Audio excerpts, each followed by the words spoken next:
రాజు చెప్పండి. నీ గురించే ట్రై చేస్తున్నాను ప్రశాంత్. దీని అమ్మ జీవితం ఇలా అయితే లక్షలు ఎప్పుడురా సంపాదించేది? బాయ్ చెప్దామా? వద్దులే, కళలు కంటే నిద్రెందుకు లేపారని గుద్ది చంపుద్ది. నాకెందుకు వచ్చిన కూడా వెళ్ళిపోదాం. వీళ్ళ లైఫ్ స్టైల్ ఇలా ఉందంటే వీళ్ళకి ఎంతలా సంపాదిస్తారో మనకు అర్థమైపోతుందిరా. మళ్ళీ ఇంటికి వెళ్ళి మావిడికి లెక్కలు చెప్పాలి. మళ్ళీ అదొక పెద్ద పంచాయతీ. పెళ్లి చేసుకుని ఏం చేస్తావు? నేను చెప్పలేనన్నా, నాకు సిగ్గేస్తుంది. పచ్చడైపోతావురా.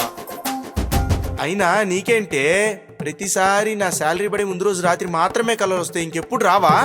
ఎవరు కలలు కన్నా నెరవేర్తేలేదు నాకు తెలియదు కానీ ఈ ఆడవాళ్ళు కలలు కంటే మాత్రం ఖచ్చితంగా నెరవేరాల్సిందే.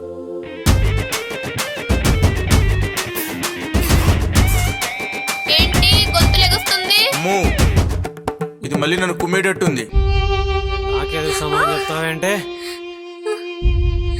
అమ్మో, ఈ పెళ్లి నాకు వద్దమ్మో, నేను చేసుకోను. నువ్వెప్పుడు ఇంతే, నన్ను అసలు అర్థం చేసుకో. నేను ఎదుగుతా అంటే నీకు అసలు ఇష్టం ఉండదు కదా. హలో, మీ ఆవిడకు నొప్పులు వచ్చాయి, పీపుల్స్ హాస్పిటల్ జాయిన్ చేశాం, తొందరగా రండి. వస్తున్నా మ్యామ్. మీకు అమ్మాయి పుట్టింది, కంగ్రాట్స్. తల్లి బిడ్డ ఇద్దరు బానే ఉన్నారు. సారీ భవని, నీ మనసుని అర్థం చేసుకోలేకపోయాను. ఏ తల్లిదండ్రులైనా పిల్లలు బాగుండాలని కోరుకుంటారు. ఆ బాగుండడం కోసం బాగోగులన్నీ చూసుకునేది భార్య అనే విషయం నాకు అర్థమైంది కాబట్టి. చూడు తమ్ముడు, ఎవరి అమ్మ వారికి భారం కాదు, ఎవరి భార్య వారికి బానిసా కాదు. ఇది అర్థం చేసుకుంటేనే మన జీవితానికి ఒక అర్థం ఉంటుంది.